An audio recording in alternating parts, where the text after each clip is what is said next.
Hello, welcome to Washington Talk. I'm Connie Kim.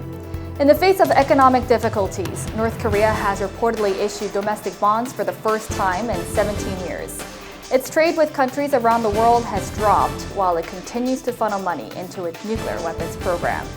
Today, we discuss North Korea's struggling economy and advancements in its nuclear weapons capabilities. Joining us today is Ambassador Christopher Hill. Ambassador Hill is currently the Chief Global Advisor and Professor of the Practice in Diplomacy at the University of Denver. Ambassador Hill served as Assistant Secretary of State for East Asian and Pacific Affairs and the U.S. Ambassador to the Republic of Korea. Scott Snyder also joins us today. He's a Senior Fellow for Korea Studies and Director of the Program on U.S.-Korea Policy at the Council on Foreign Relations. His book, South Korea at the Crossroads, examines the trajectory of 50 years of South Korean foreign policy and offers predictions. Thank you so much for joining us all the way from Colorado, Ambassador Hill, and from Tennessee today, Mr. Snyder. Thanks, Connie. Thank you. Thank you.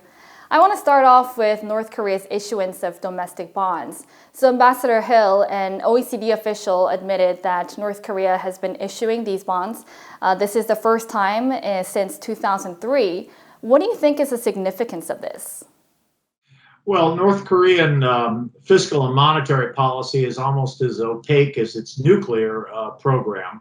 So it's often hard to figure out, but I think the bottom line here is Kim Jong-un has made a lot of promises on the economy, and clearly they're not coming to pass. And I think he's looking to soak up some of the cash that's in the economy in the form of these bond sales, essentially issuing paper in order to increase government coffers. Whether it'll work in the context of an essentially unreformed economy is another matter. And I think we'll see a lot of effort by the North Koreans really to look for some sanctions relief as another way to improve their fiscal accounts. They are in some trouble right now. So, Mr. Snyder, is this another sign that North Korea's economy is struggling hard? I think it's the main sign, perhaps, or the most serious sign that we've seen, that the North Korean leadership is having to resort to coercion in order to soak up hard currency within its own borders. This is really a type of, in the North Korean context, a type of expropriation of existing wealth. Of course, if you have money in North Korea, it's because you have connections to the regime. But in a way, this is a call by the leadership to draw on the money that has been made. And if you are the recipient of a request to buy bonds, most undoubtedly you're feeling like you've been extorted. Mm-hmm. And there has been criticism that the issuance of domestic bonds is a way to force a foreign currency from the donjus, the entrepreneur class of the merchants. So do you think there will be growing frustration from these donjus towards the government? Well, I would say there will be frustration, but it's kind of a catch-22 because the donju make their money through prior relationships and approvals with the government. And so as a result, it's very hard, I think, for them to refuse this kind of request because the wealth that they've gained is actually dependent on the existing regime. Mm-hmm. So North Korea's economy has been struggling, especially after the sanctions regime kicked in.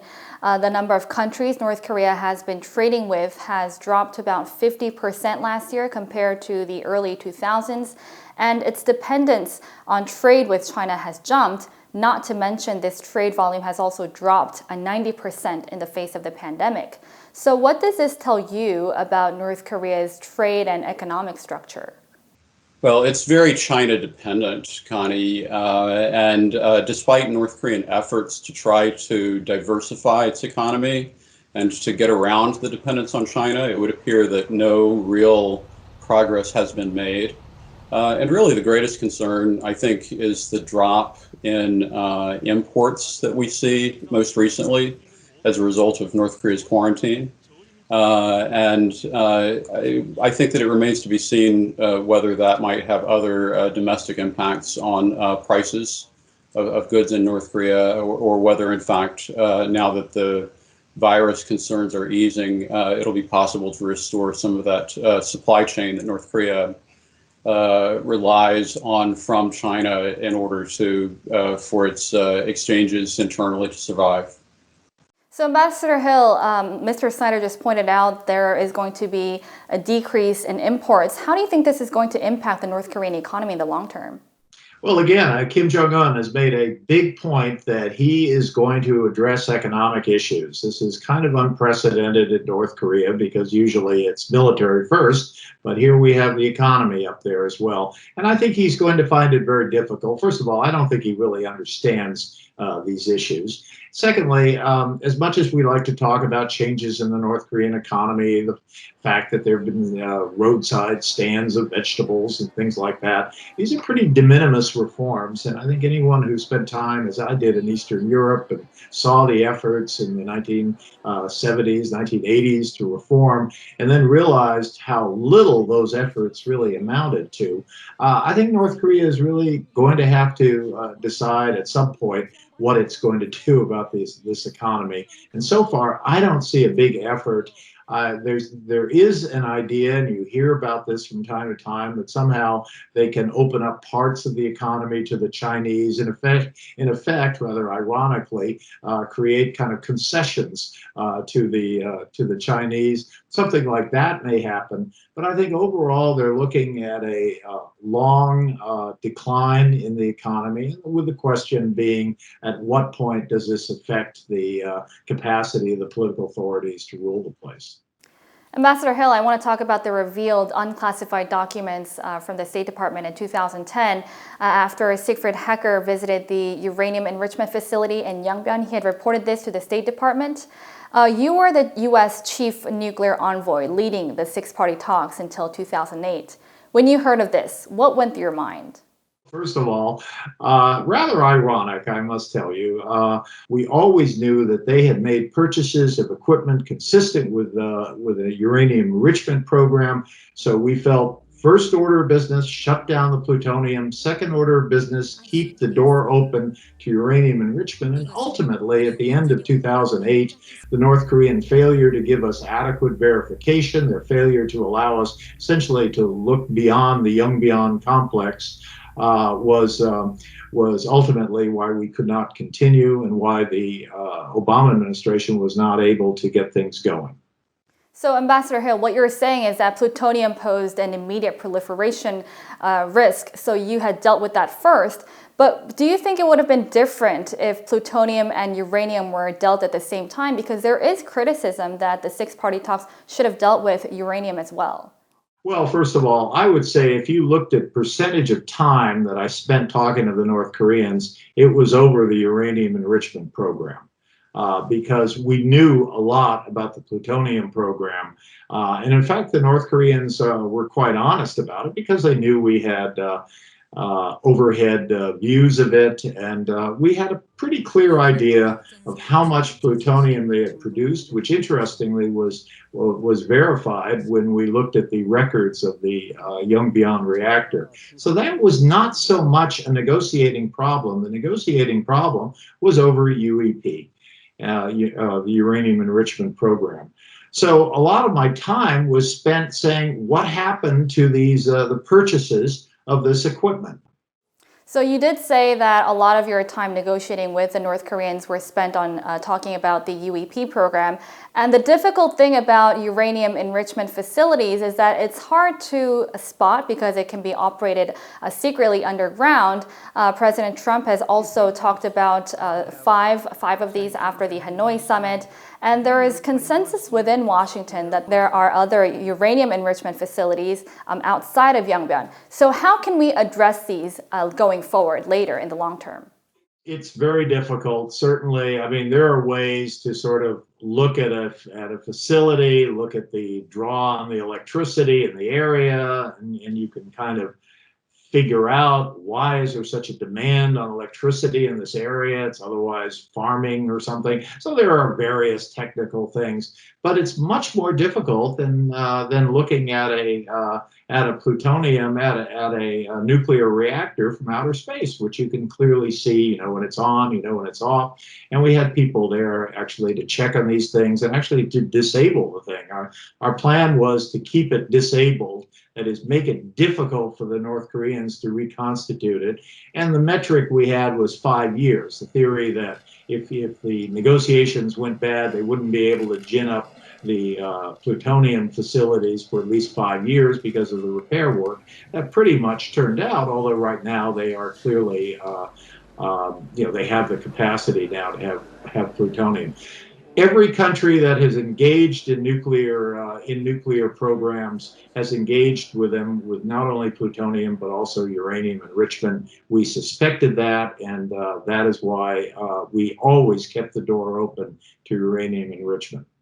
So, Mr. Snyder, there are a lot of skepticisms that North Korea will not declare its nuclear facilities. How can we address this? So I think that the broader lesson historically, I think that I'm reflecting on, listening to Chris in the 2005 period and thinking about 2018, is that we have consistently had a kind of debate over whether it should be all or nothing, or half a loaf is better than none. That was reflected in the plutonium/uranium debate in the mid-2000s, and I think that it also was an aspect of criticism of President Trump's approach in the Hanoi summit. But I think it's pretty clear that regardless of the negotiation approach, we have simply failed to be able to change North Korea's aspirations. And that is really the key thing that has to change if we expect North Korea to move off of a security-first approach relying on nuclear weapons as the basis for its security and power for the regime. As a matter of fact, the U.S. intelligence community is suggesting that North Korea may be able to give up part of their nuclear weapons program in exchange for sanctions of relief. So do you think this is the practical approach? Well, nothing's happening because the North Koreans aren't engaging. And I think the reason why they're not engaging is because they have no interest in what is on offer, a denuclearization for normalization approach. What they want is détente, not denuclearization. And before we go, I want to talk about the U.S.-North Korea talks prospects. So the Russian ambassador to North Korea said that the bilateral talks seem to have been postponed until after the U.S. presidential election. Do you share this view? I think that's the reality of the situation. I don't think the North Koreans are going to push hard for any kind of negotiations. I'm not sure they're really interested. I must say that Hanoi offer, where North Korea offered to decommission the entire Yongbyon facility, obviously that's only a subset of what they've got going. But I think it would have been worth more than a few hours of discussions. I think we should have really looked at it. I think what the Trump administration has succeeded in doing is having these sort of broader sanctions, which were stronger than anything that happened before. And so I think they're quite right not to give those up. But certainly I would have listened to what North Korea was offering, and maybe there could have been some kind of bargain, but not in the period of time that the U.S. allocated. So I don't see anything happening before November at this point. Do you share this view as well, Mr. Snyder? Well, and so what that means is that the North Korean strategy is likely focused on re-engagement in 2021. And so what we should be looking at is what are the tactics that North Korea is likely to try to use in order to shape the environment for a re-engagement, either with a second Trump administration or with new leadership in Washington. So there is indeed speculation in Washington that North Korea is going to try to maintain the status quo and make moves after the U.S. presidential election is over. So we'll have to see what kind of events may lead up to the November elections. Well, thank you so much, Ambassador Hill and Mr. Snyder, for joining us today. Thank you. Thank you. Thank you. That does it for today's Washington Talk. Thank you for watching. Please join us again next week for more analysis. Goodbye.